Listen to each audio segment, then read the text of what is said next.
यहाँ उत्पीड़न की कार्यवाही बड़े पैमाने पर कर रही है। के साथ अन्याय हुआ, उनके परिवार के लोगों को गोली मारी गई और उनकी मृत्यु हो गई। इससे बड़ा पीड़ित परिवार को और क्या ज्यादा कष्ट हो सकता है। बेरोजगारी दिनों दिन बढ़ती चली जा रही है। हमारा महंगाई दिनों दिन बढ़ती चली जा रही है। उच्च तरफ से ध्यान हटाने के लिए इस तरह से नियोजित घटनाएं सरकार करा रही है। पुलिस प्रशासन ने यहाँ पर हमारे लोगों के हाथ में पत्थर तो दिखाए कि जो पत्थर चला रहे हैं, क्या एक भी व्यक्ति के हाथ में ये दिखाया किसी के हाथ में कोई असला था? कोई वीडियो दिखाई? उनके तो ड्रोन कैमरे भी चल रहे थे। बेरोजगारी दिनों दिन बढ़ती चली जा रही है। हमारा महंगाई दिनों दिन बढ़ती चली जा रही है। उच्च तरफ से ध्यान हटाने के लिए इस तरह से नियोजित घटनाएं सरकार करा रही है। ये मेरा आरोप है। दूसरी बात एक चीज और कहना चाहता हूँ, अखबारों में रोज छप रहा है यहाँ खुदाई हो रही, कहीं कुछ हो रहा है। मस्जिद के सामने कुछ वर्ग मीटर में ये पुलिस चौकी बनाना चाहती है। जब वो एसआई के अंदर वो मस्जिद है, उसके बगल में किसी को घर बिना परमिशन के नहीं बनाने देते, तो क्या चौकी बनाने के लिए इन्होंने पुरातत्व विभाग से परमिशन, एसआई से परमिशन लिया है? अगर नहीं लिया है तो कैसे बन रहा है? ये अनैतिक अवैधानिक काम पुलिस के द्वारा हो रहा है कि नहीं हो रहा? इसलिए हमारी मांग है कि इन अवैधानिक कार्यों की जांच होनी चाहिए और जांच होकर जो भी इस तरह के काम कर रहे हैं उनके विरुद्ध कार्रवाई होनी चाहिए।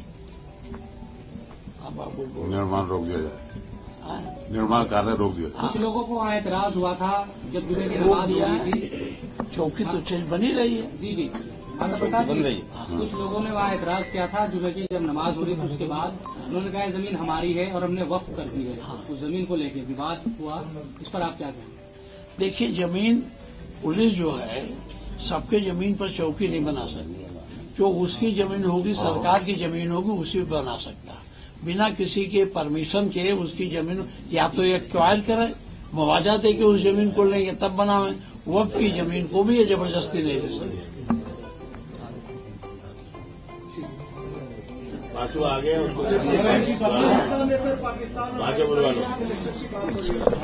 क्या एक खबर ये आ रही है कि यहाँ तो दाऊद इब्राहिम और आईएसआई का लिंक था। देखिए इस सरकार को मुसलमान के प्रति बड़ी संवेदना नहीं है।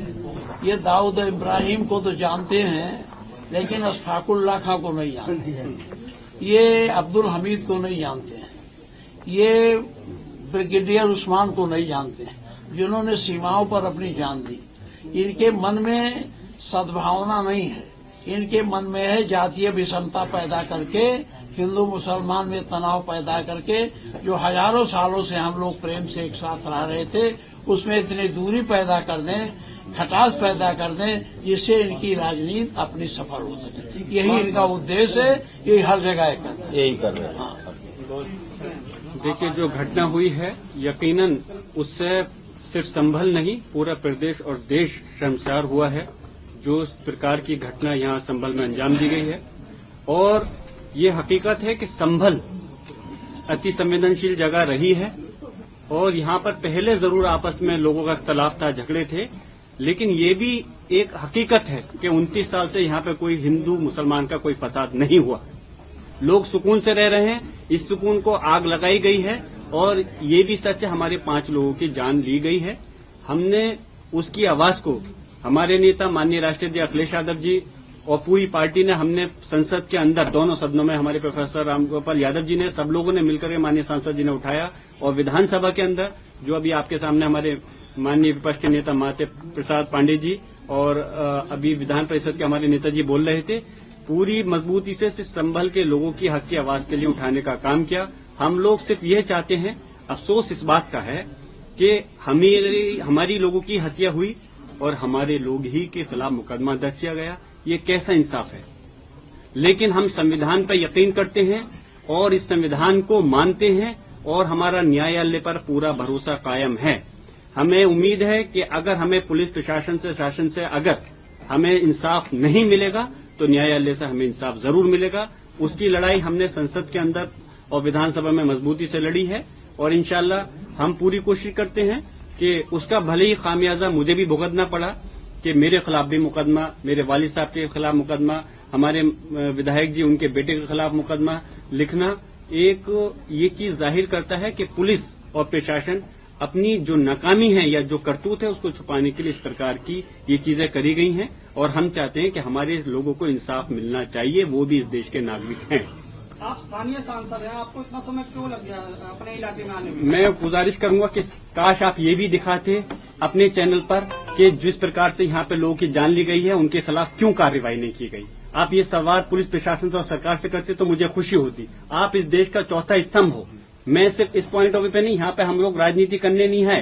राजनीति करना होता तो हम पहले से बहुत कुछ प्रयास कर सकते थे। माननीय राष्ट्रीय अखिलेश यादव जी ने पहले ही डेलीगेशन बनाया था। शायद आप लोगों को मालूम होगा, हमने 3 बार प्रयास किया आने का, लेकिन हमको रोक दिया गया। पहला प्रयास किया तो 3 दिन की, माननीय माता प्रसाद पांडे जी ने कहा था 3 दिन की कही डीजीपी जो उत्तर प्रदेश है कि 3 दिन के बाद चले आइए। फिर हमने फिर से राष्ट्रीय अध्यक्ष जी ने एक डेलीगेशन बनाया, फिर आने का प्रयास किया तो हम लोगों को लखनऊ, दिल्ली, जगह जगह मुख्तलिफ जगह पर रोक दिया गया। हम लगातार प्रयास कर रहे थे आने का, लेकिन अफसोस है मैं यहाँ का सांसद हूँ। यहाँ का सांसद होने के साथ साथ मैं यहाँ का निवासी भी हूँ। मुझे भी आने के लिए क्यों रोका गया? मैं अपने लोगों के दुख में, दर्द में शरीक होना चाहता था।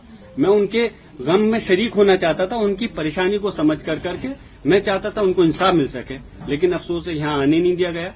लेकिन खैर कोई बात नहीं, आज हम हाजिर हुए हैं और हम और हमारी पूरी पार्टी चाहती है कि संभल के लोगों को इंसाफ मिलना चाहिए। जो उनके साथ ज्यादती हुई है, जो जुल्म हुआ है, उसके खिलाफ आवाज उठनी चाहिए। जिया, जब पुलिस ये कह रही हो कि खुद ही आपस में मर गए लोग, गोली मार दी आपस में, आपको क्या लग रहा है कि वाकई? अफसोस है कि पुलिस की तरफ से ऐसी इस प्रकार की बातें आना जिसका कि औचित्य कोई मतलब नहीं बनता। मैं आपसे पूछ रहा हूँ, अगर इस बात को आप लोग सच मान सकते हैं तो मैं ठीक है इस बात को भी सच मान लूंगा कि लोगों की आपस की गोली से मृत्यु हुई। अगर मैं कहूं कि पुलिस के 2 थानों के बीच में आपस में लड़ाई चल रही थी किसी चीज को लेकर के, उनकी गोली हमारे लोगों को लग गई, तो अगर आप इसको सच मान सकते हैं तो उसको भी मान लीजिए। कोई औचित्य नहीं, जिसका हाथ पांव नहीं, इस प्रकार की अनावश्यक बात करना। और ऐसी पुलिस प्रशासन बहुत अफसोस की बात है। और मैं कह रहा हूं, मुझे ये बताइए कि पुलिस प्रशासन ने यहाँ पर हमारे लोगों के हाथ में पत्थर तो दिखाए कि जो पत्थर चला रहे हैं, क्या एक भी व्यक्ति के हाथ में ये दिखाया किसी के हाथ में कोई असला था? कोई वीडियो दिखाई? उनके तो ड्रोन कैमरे भी चल रहे थे, क्योंकि हमारे लोगों ने कोई तैयारी नहीं थी। सिर्फ वो वहां पर गए थे इसलिए कि क्यों दोबारा से सर्वे किया जा रहा है, इस चीज को जानना चाहते थे। उसके एवज में उनको पता नहीं था कि इस प्रकार का हमला उन लोगों के ऊपर, जो निहत्थे लोग वहां गए थे, ऐसी कार्रवाई हो जाएगी और हमारे 5 लोगों की जान ले ली जाएगी। जान तो सिर्फ 5 लोगों की गई है, लेकिन घायल 2 दर्जन से ज्यादा लोग घायल है जिनके ऊपर वो हुआ है। अफसोस है कि जैसे अभी हमारे लाल बिहारी साहब, हमारे नेता प्रतिपक्ष विधान परिषद ने कहा कि उन्हीं के गोली लगी और कोई मुकदमा अभी तक नहीं।